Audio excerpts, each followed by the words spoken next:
Alrighty, friends, we're back. It's your favorite podcast show of the week. This is Location Weekly. We are recording episode number 725, and we're doing this on the 22nd of September.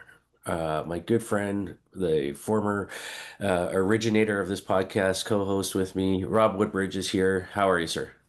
Steve, good to be back. You keep asking, I'll keep saying yes, buddy. You got to remember, don't Yeah. ask if you don't want me here. Well, so like, I mean, we can both be happy. Like, currently, both of our teams, the Yankees and the Blue Jays, are still in the playoff hunt. So there's that to celebrate.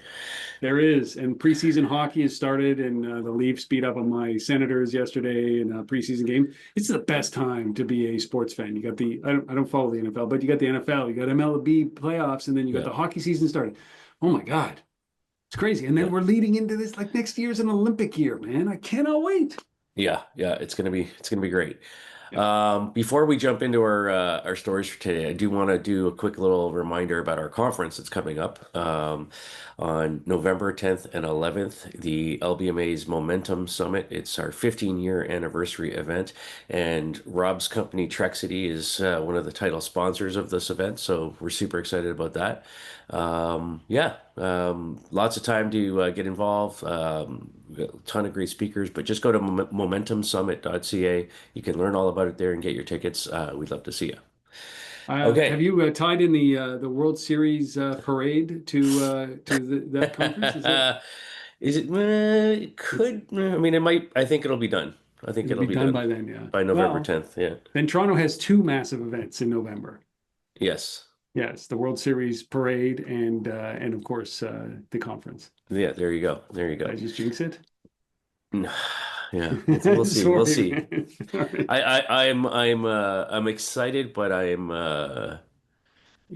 apprehensive a bit, I'm gonna say. So yeah. I can't believe they're in first place and you're apprehensive. Like this is the time you guys should be It's leaning yeah, in. but Like, it's go on, Toronto. like the lead keeps shrinking. Like it's just, No, it's baseball, it's buddy. not It's not safe. over Like till it's over. you got 6 games to go, and you're still worried if you're going to be able to win the division. So anyhow, all right, let's jump into this. So we got 4 stories to cover as usual. You're kicking us off today with some AI stuff.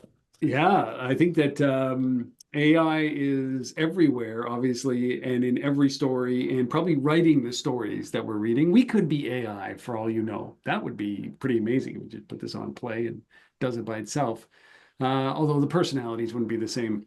You would think that Amazon, and they are, Amazon is leading everywhere in obviously in retail, in anything that has to do with agentic capabilities, AI agentic capabilities, and of course, like robotics and all of that stuff that is just that they've just reshaped the retail landscape.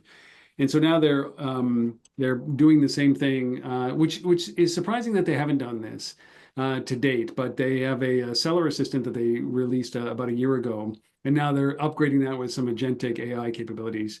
So these are things that you would assume that they had another solution doing this because they did, but now obviously leaning into AI and we'll talk about maybe the impact of what that means for their employee numbers, but this is agentic AI capabilities that can autonomously monitor inventory levels, which they must be doing that, but not with AI.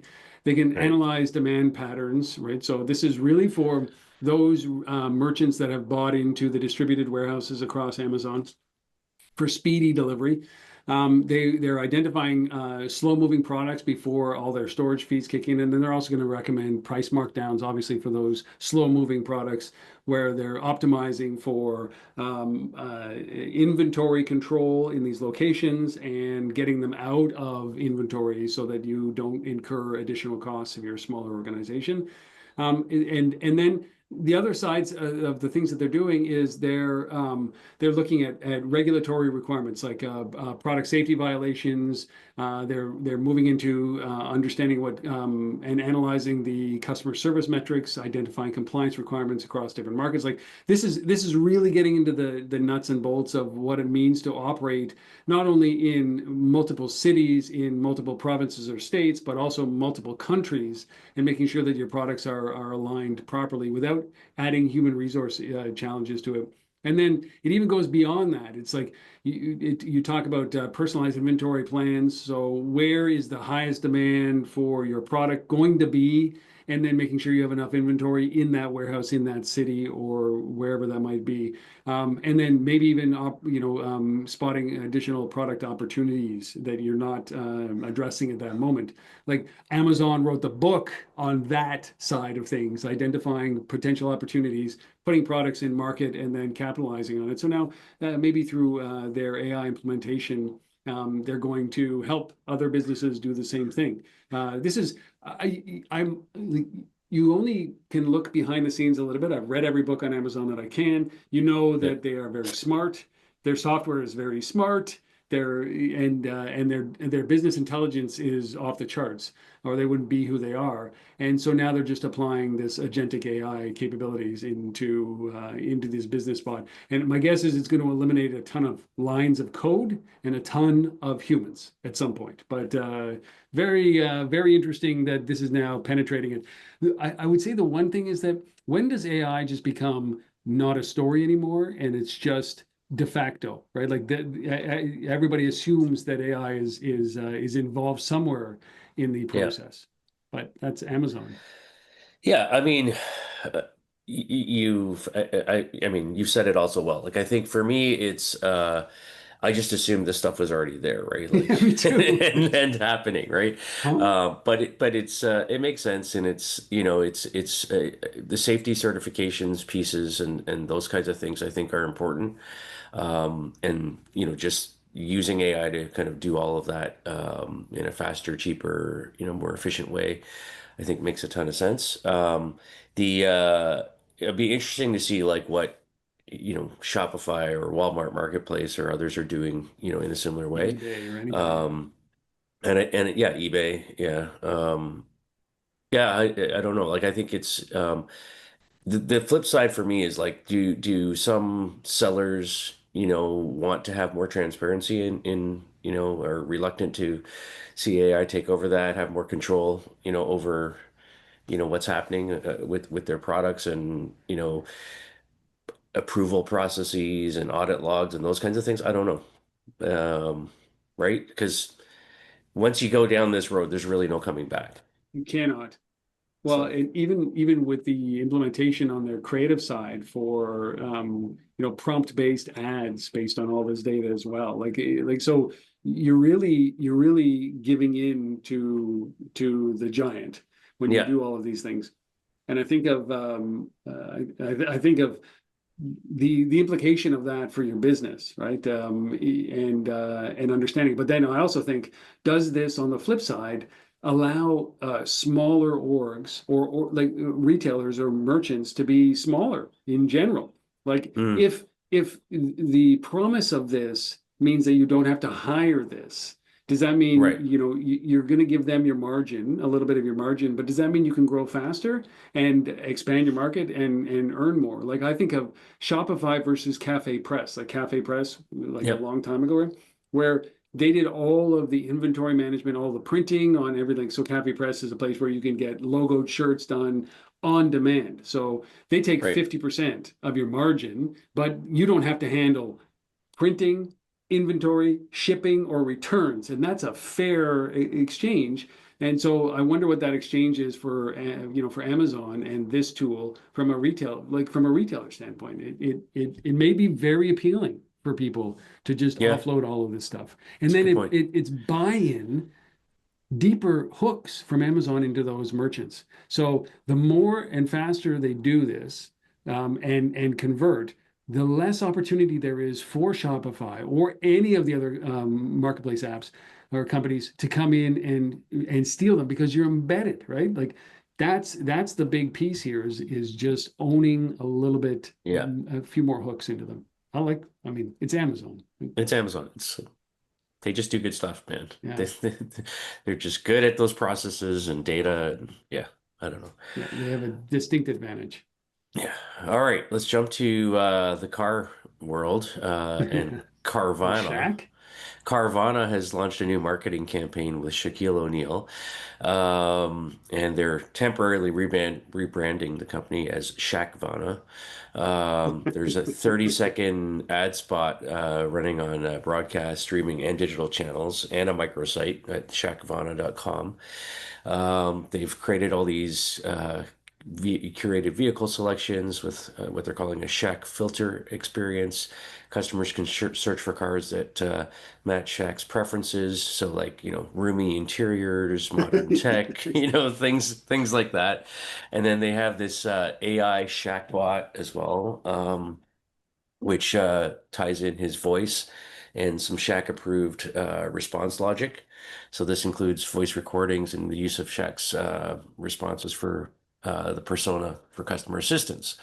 And then his voice is also integrated into their phone lines as well. So it's a full buy-in on Shaq, essentially. I think it's fun. I like when brands kind of do these things. It's I think from a consumer point of view, it creates a bit of a personality, to something that's usually pretty boring, shopping for cars or looking at car websites and configurators.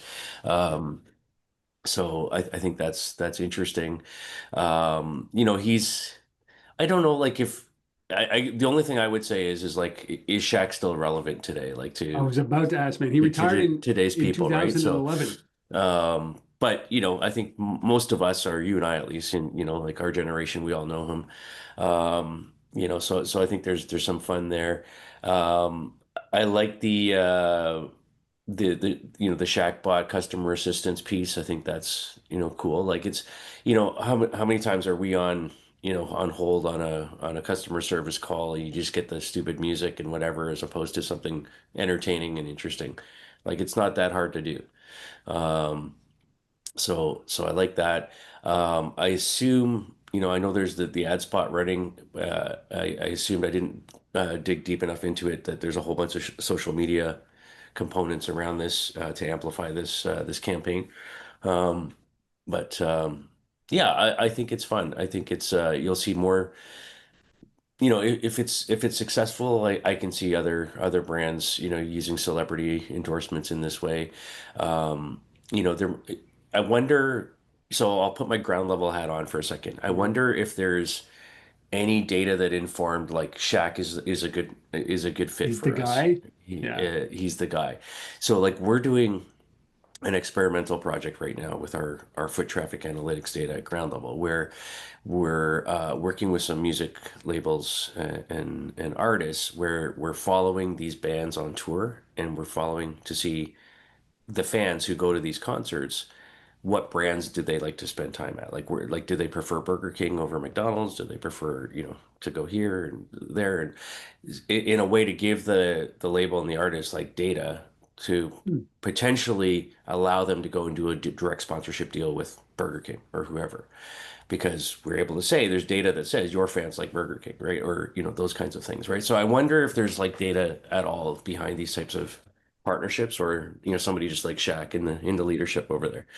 That's it. Like the CEO loved Shaq, was a big fan. Yeah, yeah. So It is like that's what you would expect, right? Like it can't be random that they're like, who can we afford? Who can we afford? Who can we? No, no, no, no, no. That guy, right? Or that that guy, girl. yeah, yeah, And but yeah, Shaq retired like it's like almost 15 years ago, and but he's right, still, I mean, he's still relevant, I guess. Um, but it is that's a great question. That's a question that Carvana should answer. Is that was this right, random, or did some guy like Shaq? yeah, If their CEO is of our age, perhaps that's what it was. Is like, who's the most like, can't get Jordan? Okay, we'll go with Shaq. right, right, Yeah. yeah. Well, So it's interesting. No Cooper minis, right? On sale in Carvana, I guess. Like I guess not. No, not no. It's even like the only Countryman. only the roomiest vehicles you can find. Yeah. Yeah, yeah. Wow. He's not a small Comfort, guy. comfort. Comfort is right. Well, that's I welcome more of this, but why didn't like you should have made a horn sound like it's Shaq. That would have been the thing. Or no. Yeah.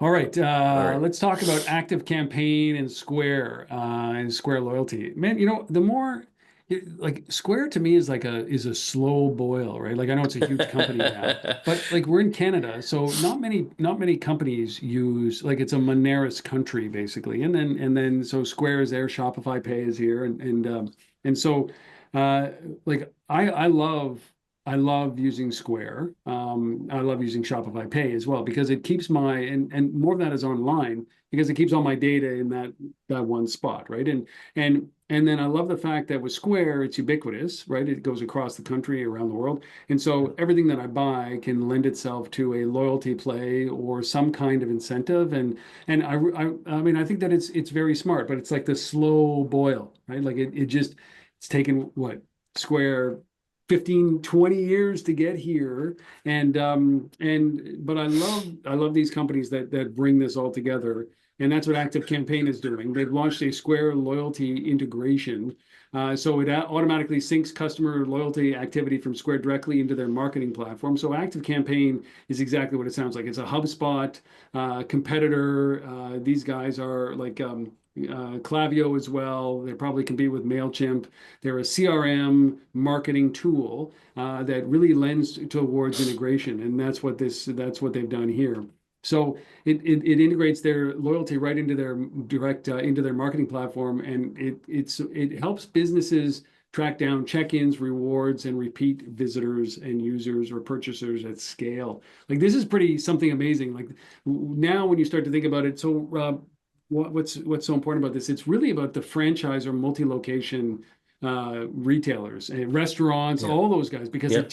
it gives you like think about like what a franchise owner is. It's like I bought this one location or multiple locations in a city, but it's a franchise. And so you really want to hold your data close like any other business would, but you also know that there are requirements from the franchisor that says I need to be able to have the access to this information. And what happens if you go to a McDonald's, for example, in your city, and then you go to a McDonald's in another city, right?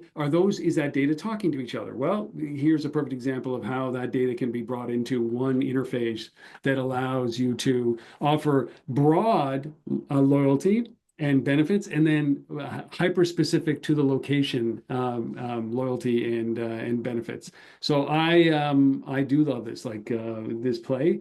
I think that this is a really smart integration, and like if you go to Active Campaign's website, like they have 950 or so integrations across every tool that you can imagine. Some of that is for automation, but a lot of it is for things like this, where you're bringing all your data into one dashboard, which is obviously what you need to do to be able to make a good decision about it. And then you have to put some kind of AI layer on top of this, and uh, then you have something that might rival Amazon's play, right? Yeah. So No, interesting.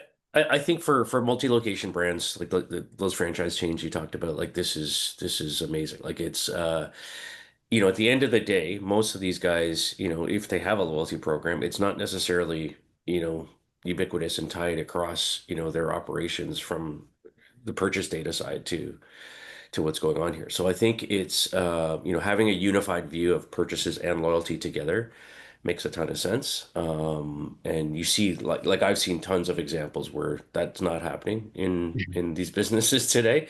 So, having easy integration with something like this, and then obviously because it's, there's all the other integrations, be it email campaigns or, whatever marketing outreach you're going to do that's tied into this. I think it's really quite powerful, right? So, and I think, automating rewards like based on real purchase behavior, That's key. and being able to potentially localize that, so having, things that are like national or across your entire operations, but then also being able to have like individual, like localized reflections, tied to, certain campaigns you want to run there.